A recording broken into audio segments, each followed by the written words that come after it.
Hey guys, it's T, the nappy-headed jojoba, coming at you guys today with my beauty supply store terry cloth turban on. I'm deep conditioning right now. I'm multitasking. Lancôme just came out with this. It is the stick version of their Teint Idole Ultra Wear foundation.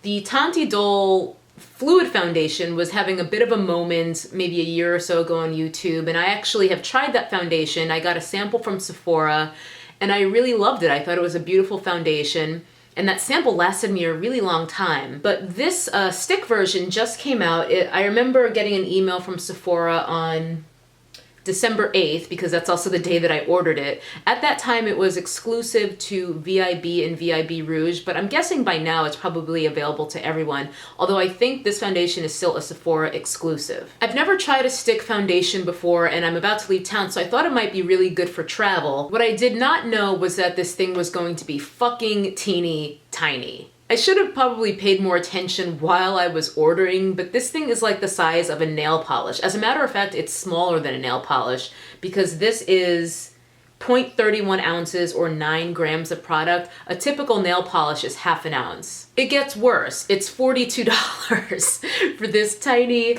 little foundation. That's the amount of product you get in the entire thing. That's $42 in my hand right there. I imagine you get so little because you probably use less of the stick per application compared to, say a pump of foundation or whatever. I imagine a few swipes of this would translate to a pump of foundation, and maybe that's why this costs the same as a normal bottle of foundation, which is 30 mils or 1 ounce, even though this is less than half. In fact, I think it's closer, yeah.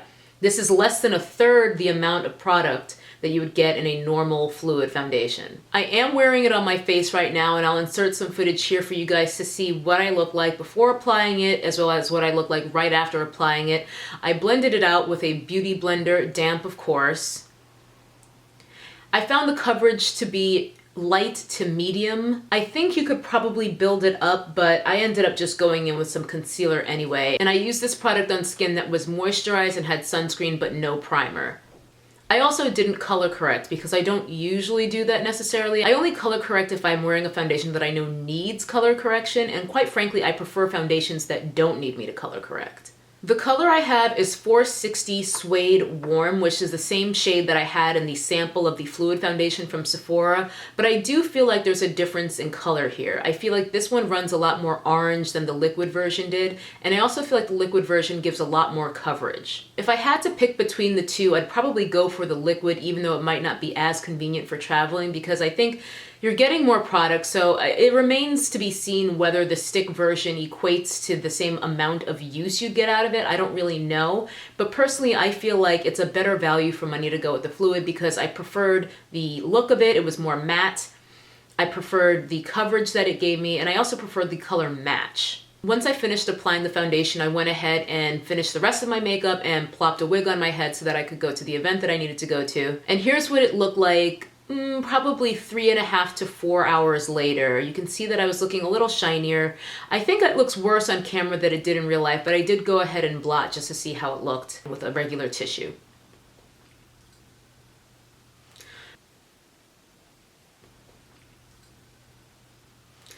This is how the foundation looks now after approximately 5 hours of wear. I'm not going to go ahead and wear this for 8 hours because number one, I don't normally wear foundation for that long anyway. I try to keep foundation on my face for as short amount of time as possible. And two, I need to rinse my hair, so I have to take my makeup off so I don't get mascara in my eyes. But here's how it's looking after about 5 hours on my face. Overall, I think the foundation is decent. I just don't think the price tag justifies it. And I'll probably just be returning this, to be honest. I may even exchange it for the fluid version of the Teint Idole foundation because I really did like that. I do want to mention that the foundation has an SPF of 21, which is pretty good, but you guys, if you know anything about me by now, you know that that's just bonus. I would never rely on the foundation sunscreen to be my sunscreen for the day. I'm always going to put on a real sunscreen first anyway. I would rate this foundation a 3.5 out of 5. I don't think it's a need to have. Just like the Teint Idole fluid foundation was having a moment about a year ago, stick foundations are having a moment on YouTube right now. In particular, the Makeup Forever stick foundations. I keep hearing more and more people talking about it. I wanted to go ahead and try this one because I'd already tried the Lancôme foundation before, and I was hoping that this might be a more travel-friendly format.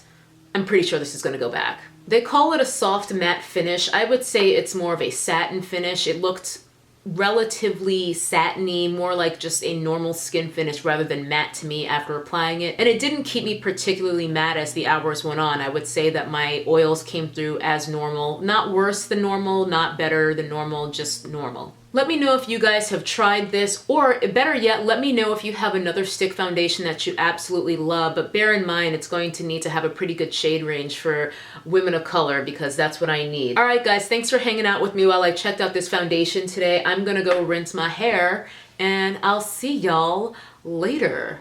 Bye. That's a nappy-headed hose there, I'm gonna tell you that now.